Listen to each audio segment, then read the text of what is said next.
রামনগর সড়ক দুর্ঘটনা, স্ত্রী ছেলের পর মৃত্যু নিয়ারুল হকের। মৃতের সংখ্যা বেড়ে 4।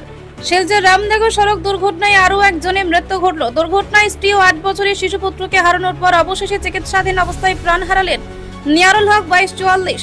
এই ঘটনায় মৃতের সংখ্যা বেড়ে 4-এ দাঁড়ালো। প্রসঙ্গত, বৃহস্পতিবার বিকেলে ভয়ঙ্কর দুর্ঘটনায় ঘটনাস্থলে মৃত্যু ঘটে মা ও শিশুর। গুরুতর অবস্থায় মেডিকেলে ভর্তি করা হয় নিয়ারুল হক 2244 ও অপর এক যুবতী অমৃতা নাথ। টানা 4 দিন শিলচর মেডিকেলে মৃত্যুর সঙ্গে পাঞ্জা লড়িয়ে অবশেষে প্রাণ হারালেন নিয়ারুল হক 2244। শনিবার সকালে মৃত্যু ঘটে অমৃতা নাথের। শনিবার রাত 12:10 মৃত্যুর কোলে ঢলে পড়েন নিয়ারুল হক। তার স্ত্রী আফসানা বেগম বয়স 35 এবং 12 বছরের শিশুপুত্র তামিম আহমেদের মৃত্যু হয় দুর্ঘটনার দিনই। উল্লেখ্য, আফসানা বেগম রাজত্রিকোনা ডেইলি বাজারে বাড়িতে ফেরার পথে অন্য গাড়িতে করে শিলচরে এসে অটোতে ওঠেন। ওই ঘটনায় অটো সওয়ারি হন শ্রীকোনা ITI এর ছাত্রী অমৃতা নাথও। স্থানীয় বাসিন্দারা জানিয়েছেন, ঠিক কিভাবে ঘটনাটা ঘটেছে তার কোনো প্রত্যক্ষদর্শী পাওয়া যায়নি। তবে দেখা গেছে অভিশপ্ত অটো গাড়িটি দুমড়ে মুচড়ে যাওয়া অবস্থায় লেগে রয়েছে রড বোঝাই একটি ছোট গাড়ির সঙ্গে, আর কাছেই ছিল মাটি বোঝাই একটি টিপার। দেখুন বরাক সংবাদের এই প্রতিবেদন।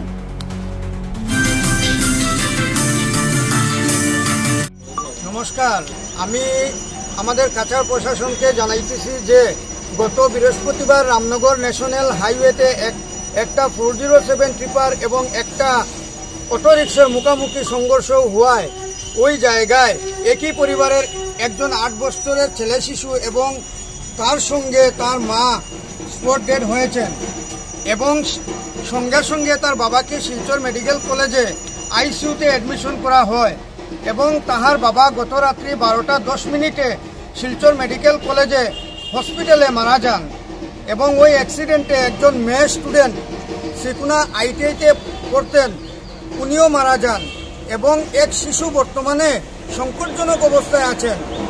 এখন অবধি প্রশাসন হইতে ওই পরিবারের সঙ্গে কোনো যোগাযোগ করা হয়নি।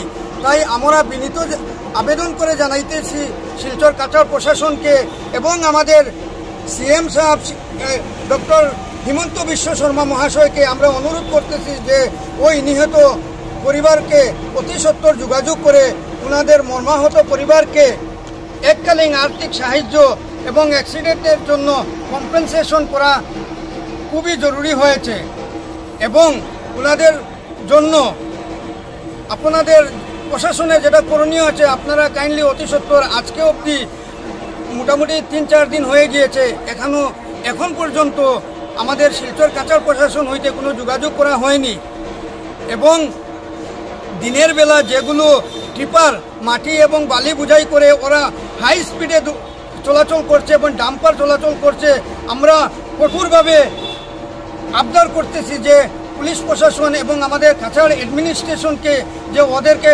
কড়াভাবে সতর্ক করা হোক যে দিনের বেলা যাতায়াত করে পাবলিক এবং স্টুডেন্ট ইমার্জেন্সি কাজের জন্য যে দিনের বেলা ওই গাড়িগুলো চলাচল বন্ধ করা হোক। তাই আমাদের প্রশাসনকে অনুরোধ করা যাচ্ছে, আপনারা কাইন্ডলি রিকোয়েস্ট করে বলছি, ওই মর্মাহত পরিবারের সঙ্গে অনুরোধ করে বলছি আপনারা কাইন্ডলি যোগাযোগ করেন। এই পরিবারের বর্তমান যে অবস্থা হয়েছে একদম অসহায় হয়ে গিয়েছেন। আপনাদেরকে আমি রিকোয়েস্ট করছি যে কাইন্ডলি আপনারা একটু যোগাযোগ করেন ওনাদের সঙ্গে। এবং কালকে রাত্রে যে ভদ্র মানুষ যে নিয়ারুল হক উনি মারা গিয়েছেন, বর্তমানে শিলচর মেডিকেল কলেজ হইতে বর্তমানে পোস্টমর্টম করা হবে, তাই আমরা ওই প্রসেসে যাচ্ছি। ধন্যবাদ। ওনার ছেলে আরেকজন বর্তমানে খুবই সংকটজনক অবস্থায় শিলচর মেডিকেল কলেজে অ্যাডমিশন রয়েছেন এবং আমাদের সঙ্গে ওই গ্রামের অনেক ভাই বন্ধু এবং ওর পরিবারের লোক আছেন বর্তমানে।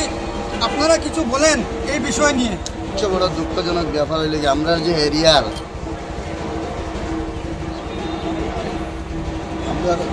সবচেয়ে বড় দুঃখজনক ব্যাপার হইল কি আমরা যে এই এরিয়ার MLA এবং MP আজ অব্দি তারা কোনো খবর লইছে না। ওটাও হইল কি আমরা সবচেয়ে বড় দুঃখ। আর কি কইতাম তারা একটু সাহায্যের ব্যবস্থা করতে। আচ্ছা, এই জায়গার মধ্যে কোনো ট্রাফিক বা কোনো পুলিশ আসেনি? এই জায়গা খুবই মারাত্মক একটা অবস্থায় আছে। এই জায়গা এখন অবধি কোনো ট্রাফিক ব্যবস্থা নাই।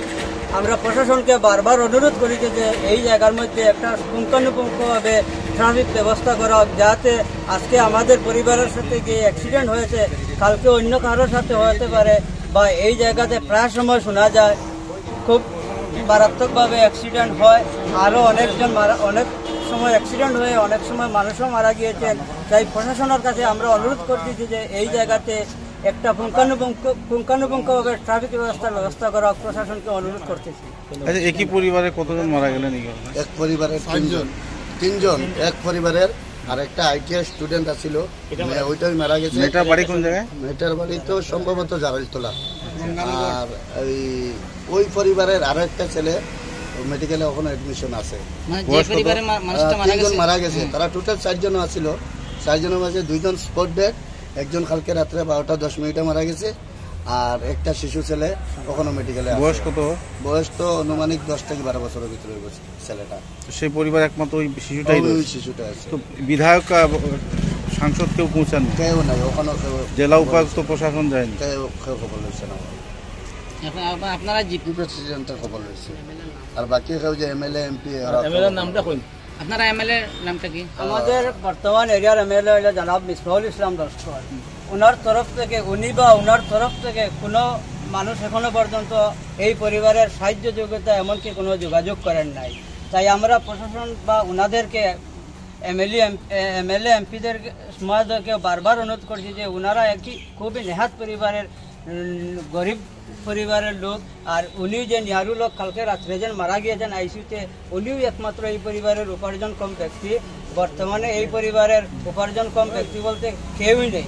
তাই আমরা বারবার অনুরোধ করছি যে প্রশাসনের তরফ থেকে হোক বা MP বিধায়ক বা রাজনৈতিক তরফ থেকে হোক, যাতে আর্থিকভাবে ওনাদেরকে সহযোগিতা করা হোক, বা এখনো অবধি ওদের পরিবারকে কোনোভাবে যে কোনো দিক দিয়ে একটু সান্ত্বনা দেওয়া হয়। যখন নির্দিষ্ট করা হয়েছে না, আমাদের পোস্টমর্টমের পরে জানাজার নামাজটা নির্দিষ্ট করা হবে, সম্ভবত 4টা পরে হবে। কোন জায়গায় মাটি দেবে? ওনাদের সেকোনা পার্টনে ওনাদের জানাজার নামাজ সম্পন্ন হবে, আর ওই গ্রামে কবরস্থ দাফন করা হবে। গ্রাম ইন্ডোগড়।